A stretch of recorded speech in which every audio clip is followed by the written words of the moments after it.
여러분 받으신 주보를 한번 보실까요? 주보의 가운데 부분에 보시면 우리 출석한 교우들에게 반갑게 인사를, 결석한 교우들에게 관심과 기도를 이렇게 적어놓고 그 아래 표를 넣어놨습니다. 제가 지난번에도 말씀드렸던 것처럼 한번 주위를 쭉 둘러보시고 오늘 어떤 분들이 예배에 참석하셨는지를 한번 쭉 확인해 보시기 바랍니다. 그리고 오늘 오시지 못한 분들은 또 누가 있는지 명단을 보시면서 한번 좀 확인해 보셨으면 좋겠습니다. 우리가 일주일 동안 바쁘게 살다 보면 사실 나 그리고 우리 가족 그리고 내 가까이 자주 만나는 사람들 외에는 이렇게 잘 신경 쓰지 못할 때가 많거든요. 그런데 이 안식일에 우리가 우리 교우들에게 좀 더 관심을 가졌으면 좋겠고요. 또 다가오는 한 주에 적어도 한 명 이상씩 내가 그동안 관심을 가지지 못했던 분이 계시면 한번 안부 전화를 해주시고 또 이렇게 기도해 주시고 하시면 우리가 훨씬 더 사랑을 나누는 건강한 교회가 될 수 있지 않을까 그렇게 생각을 합니다. 그 아래에는 성경 읽기 참여 현황을 적어 놓았습니다. 지난주 안식일에 집계된 기준을 넣었고요. 보시는 대로 숫자가 되어 있습니다. 그리고 가로 안에 마이너스 플러스 된 것은 그 전주에 증가되거나 혹은 감소된 것을 이제 보실 수 있도록 넣어 놓았습니다. 우리 성경 읽기를 이제 매주마다 확인하는 것에 대해서 혹시라도 좀 부담을 가지고 계신 분들이 계실지 모르겠습니다. 한 이야기를 좀 들려드릴게요. 며칠 전에 이제 저희 처가 아침 식사 때에 이제 어떤 요리를 만들었냐면 야채하고 콩햄하고 이렇게 섞여 있는 그 야채 볶음을 그렇게 만들었습니다. 물론 이제 그걸 만든 이유는 뭐냐면요. 아이들에게 좀 더 건강한 음식인 이제 채식을 좀 이렇게 하게 해주려고 아이들이 좋아하는 햄과 이렇게 당근이나 브로콜리나 그런 걸 같이 해가지고 요리를 했어요. 아침 식사에 해놓으니까 아이들이 좋아하더라고요. 잘 먹어요. 근데 여러분 아이들이 거기 있는 음식, 거기 재료들이 여러 가지가 있는데 그 중에서 뭘 먹는 잘 좋아하는지 아세요? 네, 콩햄만 골라 먹어요. 그래서 아침에 이렇게 딱 식사 끝나고 나서 딱 보니까 거기 식탁에 있는 그 요리 가운데 콩햄만 쏙쏙쏙 빼가지고 있고 야채는 이렇게 남아있어요. 그걸 바라보는 엄마의 마음은 어떨까 한번 생각해봤으면 좋겠습니다. 우리 어머님들은 다 이해하실 거예요. 자녀들이 좀 더 건강해질 수 있는 음식을 잘 먹었으면 하는 바람을 갖고 있는데 이 자녀들은 그런 엄마의 마음을 아는지 모르는지 자기들 입맛에 좋은 것을 이렇게 먹고 하죠. 그렇죠? 저희가 매주마다 성경을 읽기를 확인하는 이유도 거기에 있습니다. 그것은 뭐냐면 우리의 믿음을 건강하게 하는 데 있어서 성경 읽기는 뺄래야 뺄 수 없는 아주 중요한 것이잖아요. 그래서 그것을 매일매일 거르지 않고 여러분들께서 그 영향을 섭취하시기를 바라는 마음으로 최소한의 동기부여를 하는 그런 이유로 이렇게 확인을 하는 것입니다. 그래서 여기 계신 모든 교우님들도 그렇게 생각을 해주시면 좋겠습니다. 왜 이렇게 귀찮게 내가 성경을 읽었는지를 확인을 꼭 해야 하는가, 그리고 왜 그런 걸 또 숫자를 내가지고 이렇게 해야 하는가, 부담을 주는가 그렇게 생각하지 마시고 이 성경 읽는 게 얼마나 내 믿음에 유익하길래 이렇게 번거로운 수고를 마다하지 않으면서 확인하시는가, 그렇게 좀 생각해 주시면 좋겠습니다. 아울러서 우리 반장님들께도 좀 부탁을 드리는 것은 우리 이것을 확인해 주실 때 그저 우리 학교에서 선생님들이 학생들에게 숙제 확인하듯이 너 했어? 했어? 안 했어? 너 안 했으면 혼나야겠네? 이런 마음으로 물론 그렇게 하시는 분은 없겠지만 그렇게 기계적으로 하시기보다는 아까 말씀드린 것처럼 우리 나에게 맡겨진 영혼들, 신자들이 좀 더 건강한 신앙생활을 할 수 있도록 염려하고 또 긍휼히 여기는 마음으로 이러한 일을 하신다면 아마 예수님의 마음을 더 배우시지 않을까 그렇게 생각이 됩니다. 혹시라도 우리 각 반장님들 아직 체크하지 못한 분들이 계시면 우리 다 체크해 주셔서 우리 예배 마치신 다음에 저에게 주시면 감사하겠습니다. 오늘은 우리 요한복음에 있는 말씀을 좀 보도록 하겠습니다. 우리 화면에 있는 것처럼 오늘은 요한복음 연구 자기 사람들을 끝까지 사랑하심이라는 제목을 가지고 함께 좀 말씀을 나누려고 합니다. 오늘 함께 살펴볼 성경 말씀은 요한복음 13장 1절 말씀입니다. 이 1절 말씀을 볼 텐데 이 1절 말씀의 의미를 우리가 깊이 이해하기 위해서 오늘 이것과 관련된 여러 가지 성경절들을 같이 좀 찾아볼 것입니다. 그래서 그것들과 이 1절 말씀을 비교하면서 이 13장 1절 말씀에 이런 의미들이 있었구나라는 것을 좀 더 생각하는 그런 시간을 좀 가져보도록 하겠습니다. 우리 앞에 화면에 있는 화면을 보셔도 괜찮고요. 그 다음에 여러분 가지고 계신 성경을 펴서 보시면 더욱더 좋을 것 같습니다. 요한복음 13장 1절을 펴셔서 함께 좀 읽어보도록 하겠습니다. 자, 6월절 전에 시작. 6월절 전에 예수께서 자기가 세상을 떠나 아버지께로 나아가실 때가 이른 줄 아시고 세상에 있는 자기 사람들을 사랑하시되 끝까지 사랑하시냐. 예, 오늘 이 말씀을 살펴볼 텐데요. 크게 세 가지 부분으로 나눠서 좀 살펴볼 것입니다. 먼저 첫 번째로 그 앞에 있는 화면에 밑줄이 그어져 있는 것처럼 6월절 전에 이 부분부터 좀 함께 보도록 하겠습니다. 여러분 6월절에 대해서 많이 들어보셨죠? 그쵸?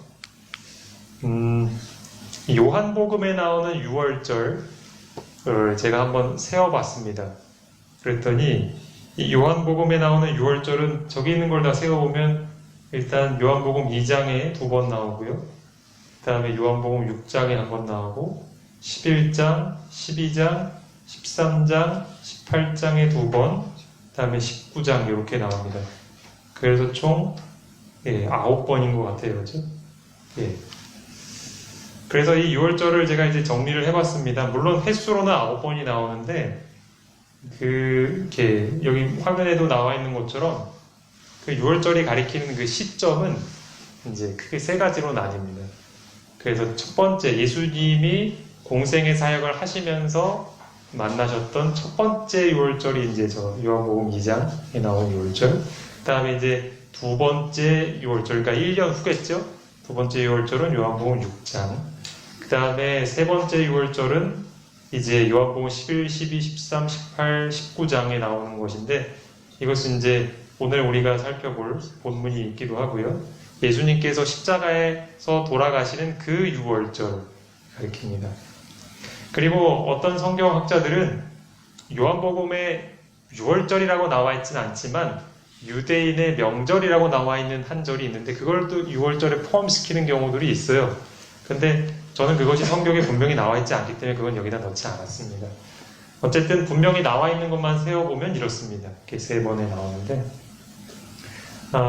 오늘 살펴볼 13장 1절의 말씀은 그 세 번째 6월절, 예수님께서 돌아가신 때에 해당되는 그 명절입니다. 그렇다면 6월절은 언제일까? 잘 아시는 분들이 계시겠지만 그래도 우리가 확인해보는 의미에서 성경으로 한번 확인해 보도록 하겠습니다.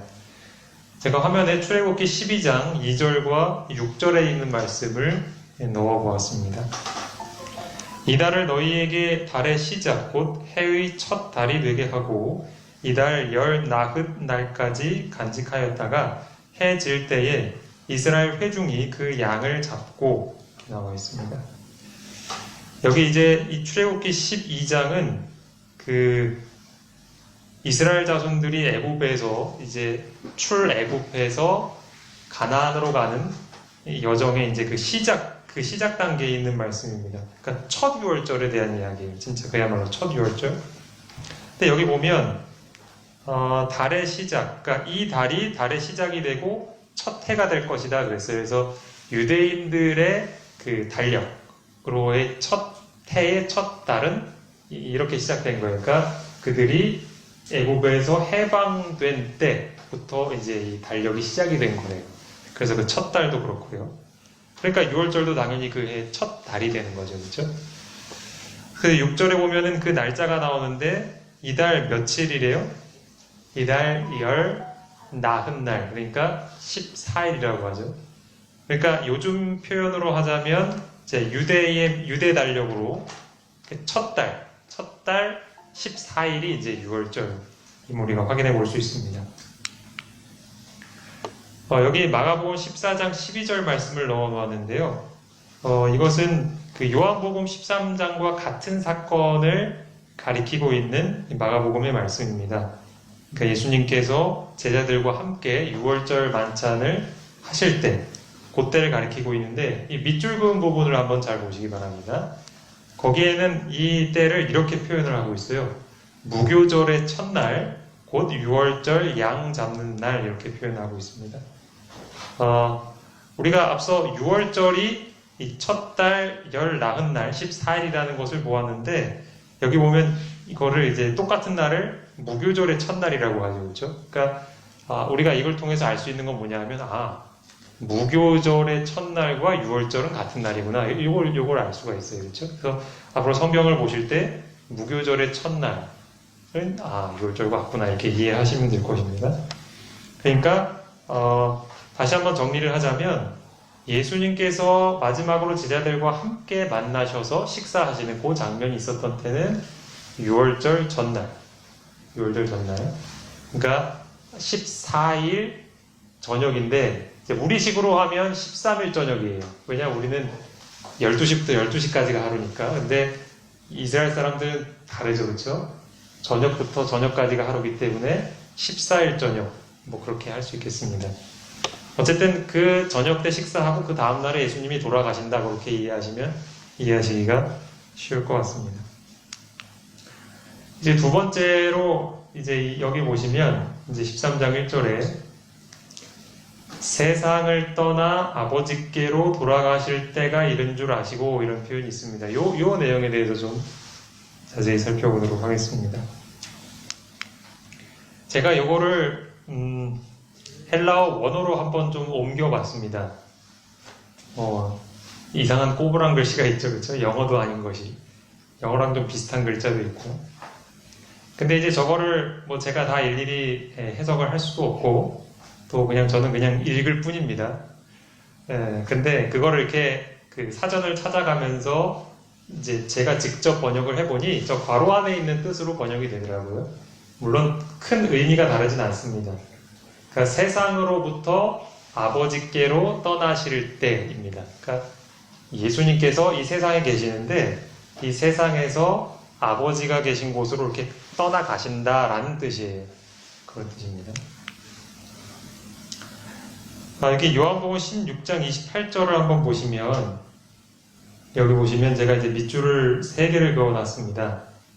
내가 아버지께로 나와서 세상에 왔고 다시 세상을 떠나 아버지께로 가노라 하시니 이렇게 나와 있는데 자, 이걸 첫 번째로 보시면 아버지께로서 나와서 세상에 왔다. 이것은 어떤 걸 가리키는 걸까요? 아버지께로 나와서 세상에 왔다. 이것은 뭘 가리키는 걸까요?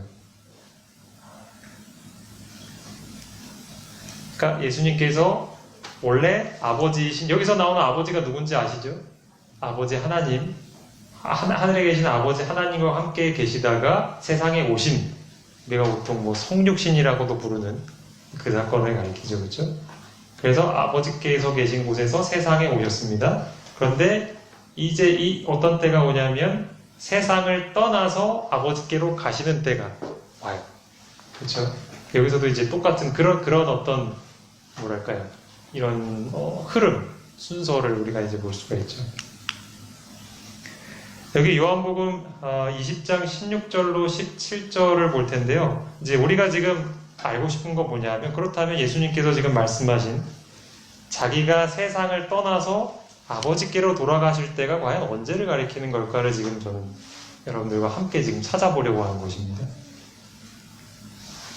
혹시 여러분 그냥 제가 이게 성경절 찾아보기 전에 한번 제가 질문을 드려볼게요. 한번 여러분 마음속으로 대답을 해보세요. 과연 이때가 언제일 것 같으세요? 예수님께서 세상을 떠나 아버지께로 돌아가시는 그때는 과연 언제를 가리키는 걸까? 네. 평소에 혹시 이런 생각을 하면서 이 성경을 보셨는지 잘 모르겠습니다. 그러니까 오늘 기회를 통해서 한번 그거를 고민하고 생각하면서 좀 함께 찾아가셨으면 좋겠습니다. 여기 화면에 제가 넣어놓은 요한복음 20장 16절, 17절은 그 예수님께서 부활하신 이후의 기록입니다. 한번 읽어보면요. 예수께서 마리아야 하시거늘 마리아가 돌이켜 히브리 말로 라보니 하니, 여기 보니까 지금 누가 예수님을 만났어요? 마리아, 예수님을 정말로 사랑했던 마리아가 부활하신 예수님을 만났습니다. 17절 그 다음에 읽으면 예수께서 이르시되 나를 붙들지 말라 내가 아직 아버지께로 올라가지 아니하였노라 이렇게 말씀하셨어요. 자, 예수님께서 마리아에게 뭐라고 하셨어요? 나를 붙들지 말라, 나를 만지지 마라. 근데 그 이유가 뭐예요? 내가 아직 누구에게로?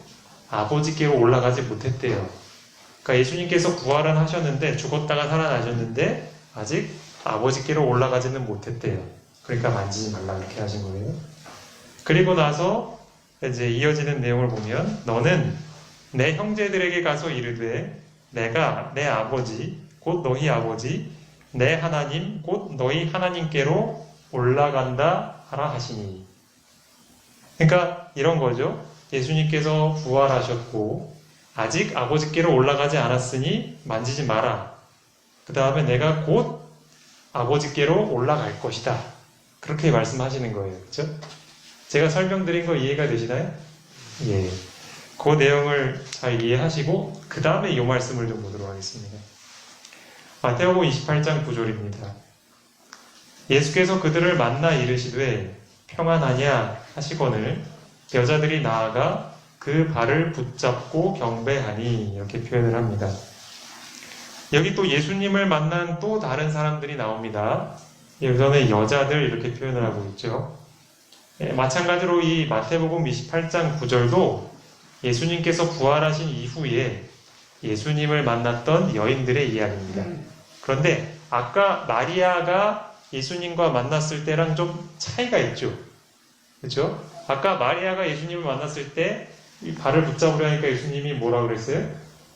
만지지 말라고 했어요. 근데 여기를 보니까 이 여자들은 어떻게 했어요? 발을 붙잡고 경배했다 그랬죠. 그렇죠? 자, 그러면 이 두 가지를 놓고 생각을 한번 해볼게요. 아까는 만지지 말라고 했는데 왜 여기서는 만져도 만지지 말란 말을 안 하셨을까? 그 이유가 뭘까요? 그렇죠? 아까 만지지 말라고 했던 이유가 뭔지를 우리가 생각해 보면 알겠죠? 아버지께로 올라가지 않았기 때문에 만지지 말라고 하셨어요. 그렇죠? 근데 여기서 만지는 것을 허용하신 이유는 예수님께서 어딜 다녀오신 거예요? 아버지께로 올라갔다가 오신 거예요. 그렇죠? 이해가 되시나요? 그렇죠? 이제 이 말씀을 통해서 우리가 그걸 알 수가 있는 거죠. 그리고 나서 예수님께서 다시 두 번째로 아버지께로 가시는 장면이 나옵니다. 마가복음 16장 19절. 우리가 보통 승천이라고 알고 있는 그 장면이에요. 그렇죠? 주 예수께서 말씀을 마치신 후에 하늘로 올려지사 하나님 우편에 앉으시니라 이렇게 나와 있습니다. 그렇죠? 우리가 이제 익히 잘 아는 예수님이 공중에 이렇게 떠가셨을 때 제자들이 예수님을 이렇게 보고 있는 그 장면을 여기서 얘기하는 거예요. 여기서도 분명히 하나님 우편에 앉으셨다 했으니까 아버지께로 돌아가신 게 맞죠. 그렇죠? 자, 그렇다면 이제 우리가 생각해 볼 수 있는 두 가지 중에 하나겠죠. 아까 요한복음 13장 1절에서 이야기한 자기가 세상을 떠나 아버지께로 돌아가실 때가 되었다라고 했을 때 그때가 과연 부활 후에 하늘을 갔다 오신 걸 가리키는 걸까요? 아니면 예수님께서 제자들과 40일 정도 보내신 후에 하늘로 올라가신 걸 얘기하는 걸까요? 저는 오늘 이 두 가지 중에 답을 드리지 않겠습니다. 왜냐하면 우리가 이제 앞으로 13장을 쭉 연구를 하다 보면 여러분들께서 스스로 이 답을 찾으실 수 있을 거라고 생각합니다. 네, 그래서 오늘은 이 두 가지의 그러니까 정답의 보기만 드린 거예요. 그렇죠? 그 중에 뭐일지 아니면 이게 둘 다일지 뭐 그런 것들을 한번 좀 잘 생각해 보시기 바랍니다.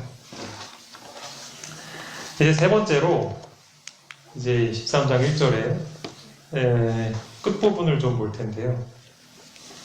세상에 있는 자기 사람들을 사랑하시되 끝까지 사랑하시니라. 이 부분을 좀 함께 보도록 하겠습니다. 자, 성경에 보면 하나님께서 자기 사람 혹은 자기 백성으로 택하신 사람들이 나옵니다. 여기 화면에 있는 신명기 32장 9절을 보면 하나님께서 일찍이 자기 백성으로 택하신 이들이 나와요. 자, 한번 읽어보면 여호와의 분깃은 자기 백성이라 야곱은 그 택하신 기업이로다 라고 했습니다. 여기 자기 백성이 나오는데 그 자기 백성이 누구래요? 성경 이 중에서 한번 답을 찾아보실까요? 야곱이요. 야곱. 우리가 야곱을 잘 알죠, 그렇죠? 야곱에 대해서 많이 들어보셨죠? 야곱의 또 다른 이름이 있죠. 그게 뭐죠? 야곱? 이스라엘. 그래서 이스라엘이라고 하면 우리가 아마 더 쉽게 이해를 하실 것 같아요. 그러니까 야곱의 후손, 즉 이 야곱을 통해서 나온 이스라엘 자손들이 바로 하나님께서 택하셨던 기업, 네 사람들이었어요. 네 사람들. 자기 백성. 그렇죠? 그런데 요한복음 1장에 보면 하나님께서 일찍이 택하셨던 그 자기 백성이 그분을 어떻게 대했는지가 나옵니다. 자, 보시면 자기 땅에 오매 자기 백성이 영접지 아니하였으나 라고 했어요. 자, 여기 나오는 이 자기 백성이 누구를 가리키는 걸까요? 자기 백성. 그렇죠? 이해가 되시죠? 그렇죠? 하나님께서 일찍이 내 사람들이라고 선택하셨던 그 이스라엘 자손들을 가리키는 거예요. 유대인이라고도 부르는 그들을 가리키는 거예요. 저는 이 말씀을 볼 때마다 참 마음이 이렇게 좀 짠하고 안타까운 게 있어요. 그러니까 예수님께서 특별히 세상 가운데서 택한 자기 사람들, 그리고 그들이 살고 있는 자기 땅에 오셨는데 예수님은 환영을 받지 못하고 거절을 당하셨단 말이에요. 저도 이제 저희 집에서는 아빠니까요, 그렇죠? 제가 어디를 이제 뭐 일을 하기 위해서 나갔다가 이렇게 들어오면 아이들이 아빠다 하면서 이제 안에서 소리가 들려요. 그래서 이제 애들이 와가지고 먼저 본 아이가 엄마 아빠 왔어요. 그러고선 막 뛰어가서 엄마한테 알려주고. 그럼 이제 저는 그래도 우리 가족들이 나를 이렇게 환영해 주는구나 하고서는 되게 기분이 좋거든요. 우리 아버지들은 공감하실 거예요, 그렇죠? 내가 퇴근할 때 이 자녀들이나 가족들이 나를 이렇게 반갑게 맞아주면 이게 참 고된 일을 마치고 힘을 얻어요. 근데 예수님은 자기 땅에 자기 백성을 찾아오셨는데 그분이 당한 대접은 뭐였냐면 이거였어요. 거절, 영접지 아니하고 미워하고 결국은 그분을 죽이기까지 증오하는 그러한 예수님을 생각할 때마다 참 마음에 그런 안타까움이 있습니다. 그러니까 이것이 바로 예수님께서 자기 백성들에게 당하신 대접이었어요. 이제 예수님께서는 이 땅에서 자기 사람들에게 거절을 당하셨지만 이제 새로운 사람들을 또 자기 사람들로 택하십니다. 그 장면이 이제 여기 나오는데 요한복음 15장 19절에 너희가 세상에 속하였으면 세상이 자기의 것을 사랑할 터이나 너희는 세상에 속한 자가 아니요 도리어 세상에서 나의 택함을 입은 자인 고로 세상이 너희를 미워하느니라 이렇게 말씀하셨습니다. 예수님께서 일단의 사람들을 향해서 너희는 나의 택함을 입은 자들이다 그렇게 표현을 하셨어요. 나의 택함을 내가 선택한 사람들이다. 그런데 너희와 다른 그러니까 그 예수님이 택하신 사람들과 또 다른 부류를 또 이제 말씀을 하시면서 그들은 세상에 속하였다 그렇게 나와 있어요. 그런데 세상에 속하여 있는 사람들은 세상이 사랑하는 사람들이에요. 그런데 예수님께서 택하신 사람들은 예수님이 사랑하는 사람들이죠. 그렇죠? 하지만 예수님이 택하신 사람들을 세상은 사랑할까요? 안 할까요? 사랑하지 않아요. 그렇죠? 끝부분에 보면 너희는 나의 택함을 받았기 때문에 세상이 너희를 어떻게 한대요? 미워한대요. 그것이 안타까운 현실입니다. 즉 예수님께서 택하신 사람들이 있어요. 예수님께서 택하신 사람들인데 그들은 세상으로부터는 미움을 받아요. 하지만 이따가 살펴보겠지만 예수님께로부터는 사랑을 받습니다. 네, 그것이 차이예요. 자, 그렇다면 예수님께서 택하신 이 사람들이 도대체 누굴까요? 요한복음 6장 70절을 보면 예수께서 대답하시되 내가 너희 12를 택하지 아니하였느냐 그러나 너희 중에 한 사람은 마귀니라 하셨습니다. 자, 여기 예수님께서 택하신 사람들이 몇 명이래요? 12명. 이 사람들이 누군지 아시겠죠? 예, 지난번에도 한번 제가 설교 때 이 12명에 대해서 말씀을 드렸죠. 우리가 12제자 혹은 사도라고 불리는 그 사람들을 가리킵니다. 근데 여기서 우리가 좀 눈여겨볼 점은 예수님께서 택하신 사람들 그 가운데 누구도 포함이 되어 있냐면 마귀도 포함이 되어 있습니다. 예, 마귀. 예, 이게 누굴 가리키는지 알고 계시죠? 그렇죠? 가룟 유다를 가리킵니다. 가룟 유다도 예수님께서 택하신 사람 가운데 포함이 된다는 점. 우리가 좀 생각해 볼 만합니다. 이제 예수님께서 자기 사람들을 선택하셨어요. 그렇죠? 이 땅에 오셔서 이스라엘 자손들이 자신들을 거절했고 새로운 12명을 자기 사람들로 택하셨어요. 근데 그 사람들을 어떻게 했냐 하면 아까 13장 1절에 자기 사람들을 사랑하셨다고 했거든요. 그 자기 사람들을 사랑하시는 그 사랑이 과연 어떠한 사랑인가? 예수님께서는 한간 비유를 통해서 그 사랑을 이렇게 표현해 주셨습니다. 요한복음 10장 3절에 문지기는 그를 위하여 문을 열고 양은 그의 음성을 듣나니 그가 자기 양의 이름을 각각 불러내어 인도하여 내느니라 이렇게 말씀하십니다. 그러니까 예수님께서 택하신 자기 사람을 가리켜서 여기서는 자기 양으로 이렇게 비유를 하셨어요. 자기 양으로. 그러니까 예수님께는 자신의 소유인 자기 사람들, 자기 양들이 있습니다. 예수님께는. 그 다음에 이어지는 11절을 보시면 자신을 가리켜서 나는 선한 목자라. 선한 목자는 양들을 위하여 목숨을 버리거니와 이렇게 말씀하십니다. 즉 예수님께서는 자기 사람들, 자기 양들을 어떻게 사랑하시는가 하면 자신의 목숨을 버릴 만큼 사랑하시는 것입니다. 그렇기 때문에 아까 요한복음 13장에도 자기 사람들을 사랑하시되 어떻게 사랑하신다고 했죠? 끝까지 사랑하신다고 했어요. 끝까지. 그러니까 이 끝까지라는 말은 뭐냐면 변함없이 사랑하신다는 거예요. 상황이 어떻게 되든지 변함없이 사랑하신다라는 이야기죠. 여기 로마서 8장 35절, 38절, 39절 말씀 아마도 설교 때 많이 인용되었던 말씀이라 잘 아실 것입니다. 여기 쭉 나오죠. 그렇죠? 쭉. 누가 우리를 그리스도의 사랑에서 끊으리요?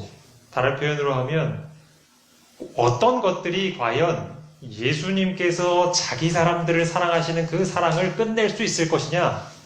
예를 들죠. 환난, 곤고, 핍박, 기근, 적신, 위험, 칼, 사망, 생명, 원수자들을 쭉 이야기를 하면서 마지막에 39절에 다른 아무 피조물이라도 우리를 우리 주 그리스도 예수 안에 있는 하나님의 사랑에서 끊을 수 있대요? 없대요? 끊을 수 없대요. 이것이 바로 이 13장 1절에 나와 있는 끝까지 사랑하시는 예수님의 사랑을 가리키는 거예요. 자기 양들을 사랑하되 그 양을 위해서 목숨을 버리는 예수님의 사랑을 이렇게 표현을 하고 있는 것입니다. 그런데 이것과는 정반대의 사랑이 있어요. 사실은 그건 진짜 사랑은 아니에요.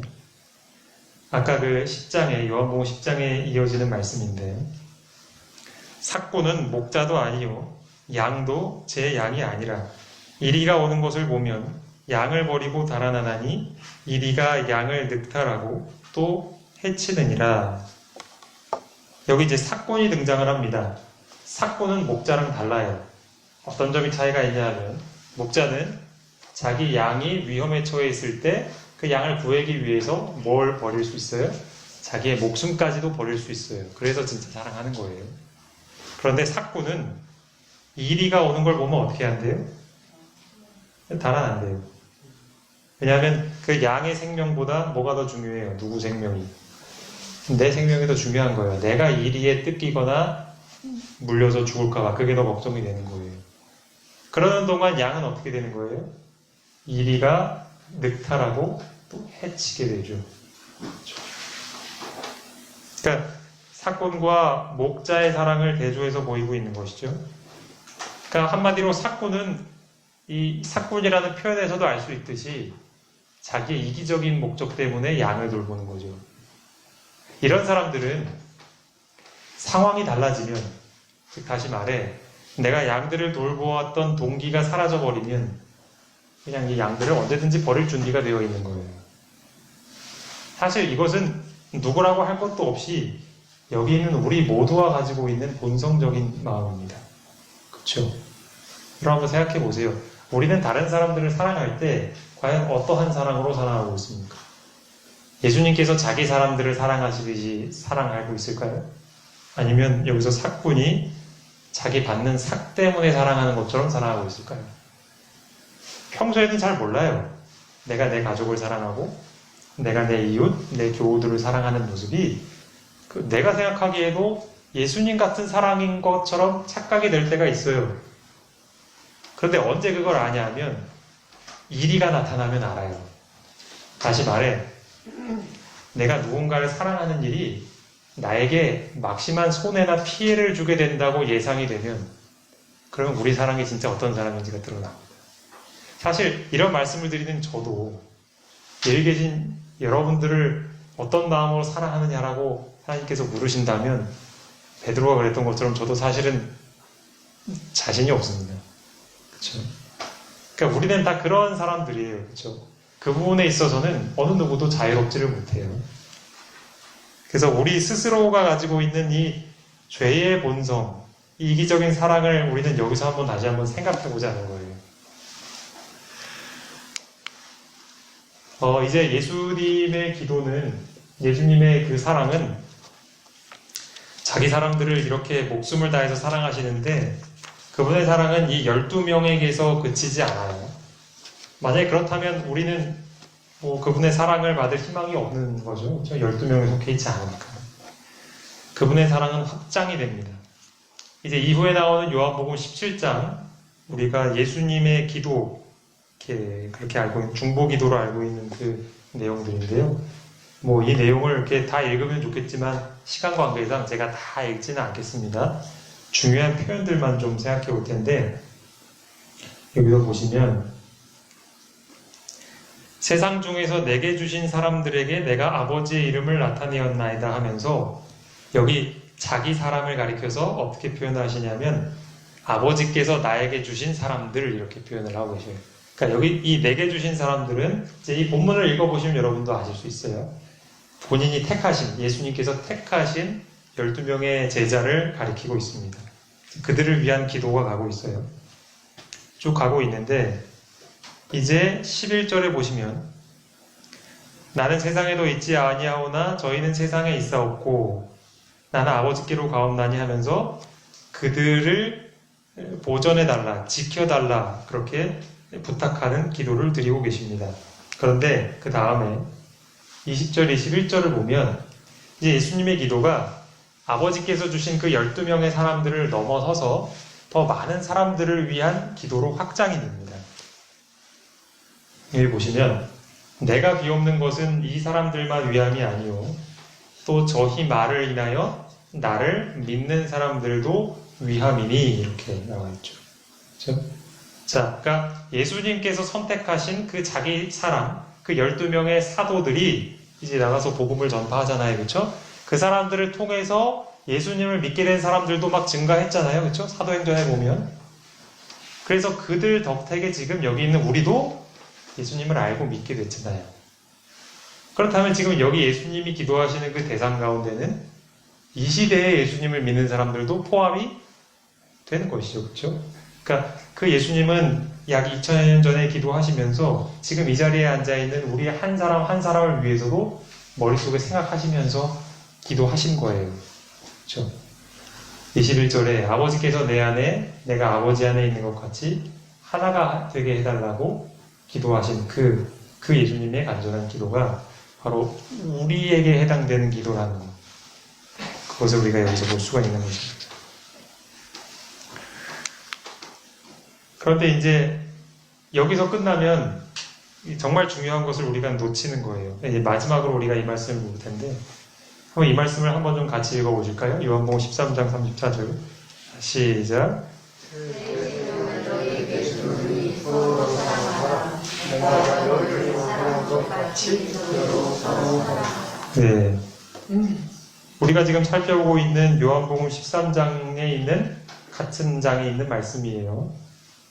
근데 예수님께서 13장의 말씀을 하시다가 이 말씀을 하신 거죠. 제자들에게 내가 너희를 사랑한 것 같이 너희도 서로 사랑하라고 했어요. 아마 여러분들 이 말씀을 많이 들으셨고 이걸 막연하게만 생각하셨을 거예요. 근데 이 예수님의 명령은 성경 전체를 통해서 봐도 우리가 따라야 할 가장 중요한 명령이에요. 가장 중요한 명령. 그렇죠? 성경이 우리에게 뭘 하라고 하느냐, 요구하느냐, 누가 이렇게 묻는다면 한마디로 하나님과 이웃을 마치 예수님께서 하셨던 것처럼 사랑하라는 거예요. 그게 우리가 지켜야 할 유일하고 중요한 계명이거든요. 근데 서로 사랑하라는데 누구처럼 하래요? 목사님처럼 하래요? 내가 너희를. 여기 내가 누군데요? 예수님이에요. 예수님이 사랑하신 것처럼, 그러니까 예수님이 그 제자들을 사랑하신 것처럼 제자들 너희도 사랑해라. 여러분 이 명령의 무게가 좀 느껴지십니까? 그러니까 우리가 이것을 지키지 못하면 하나님 보실 때 우리는 그 부족한 사람일 수밖에 없어요. 만약에 우리 법정에서 유죄와 무죄를 판결한다면 만약 우리가 예수님처럼 사랑하고 있지 않다면 하나님 보실 때는 그냥 우리는 죄인이에요. 죄인. 그러니까 제 말의 이 의미를 좀 잘 이해하시기를 바랍니다. 그래서 이 말씀을 우리가 잘 읽고 생각한다면 우리는 하나님의 명령의 엄숙함을 느껴야 합니다. 그리고 사실 마음에 이 거룩한 부담을 느껴야 합니다. 왜냐하면 우리 자신은 잘 알고 있지만 우리 중 어느 누구도 예수님처럼 사랑하고 있지 않거든요. 그렇죠? 오늘 우리는 13장 1절의 말씀을 살펴봤습니다. 그리고 예수님께서 자기 사람들을 사랑하시는 것이 무엇인지를 한마디로 이렇게 표현하셨죠. 끝까지 사랑하셨다. 그리고 우리는 그것이 선한 목자의 비유에서처럼 어떤 사람인지를 확인했죠. 이리가 나타나도 그 사람을 위해서 내 목숨을 버릴 수 있는 사랑이 바로 예수님께서 우리에게 요구하시는 그 사랑이에요. 그렇죠? 그렇다면 우리 요한복음 13장 1절에 있는 말씀을 우리는 과연 실천하며 살고 있는가? 어떻게 하면 우리가 그렇게 살 수 있는가를 우리는 고민해야 하는 거예요. 왜냐하면 여기에 우리의 구원 문제가 달려있거든요. 그 표준에 도달하지 않으면 하나님께서 보실 때 우리는 다 그저 죄인일 뿐이거든요. 그렇죠? 그 예수님의 사랑이 오늘 어떻게 우리 안에서 재현이 되어야 할 것인가? 한 가지 분명한 것은 제가 이 시간에 다 설명드리지 않겠지만 한 가지 분명한 것은 예수님께서는 나 같은 그냥 이리가 나타나면 자동 반사적으로 도망가는 나 같은 사람도 예수님처럼 사랑할 수 있는 길을 마련하셨어요. 요한복음 14장 6절에 나와 있는 그 말씀, 바로 내가 길이요 진리요 생명이실 때 그 길이라는 의미가 바로 그런 거예요. 이 길을 보면 에고번이나 하고 도망갈 수밖에 없는 그런 나 같은 사람도 예수님처럼 사랑할 수 있도록 그런 사랑을 할 수 있는 길을 우리에게 만들어 주시기 위해서 돌아가시고 부활하신 거라고요. 그렇죠? 그럴 때 우리는 거룩한 부담감을 가져야 할 동시에 예수님께서 나에게 주신 그 길이라는 게 도대체 뭘까? 어떻게 하면 내가 예수님처럼 사람들을 사랑할 수 있을까를 그 방법을 찾기 위해서 우리는 고민하고 성경을 연구해야 하는 것입니다. 이게 무슨 말씀인지 아시겠죠? 그렇죠? 그래서 오늘 말씀을 이렇게까지 말씀을 드리면서 제가 여러분들께 드리는 그 거룩한 부담을 마음속에 품으시고 매일 성경을 펴실 때마다 그 질문을 놓고 하나님께 기도하시면서 말씀 속에서 꼭 답을 찾으시는 그런 모든 교인들이 되었으면 좋겠습니다. 이것으로 오늘 말씀 마치겠습니다.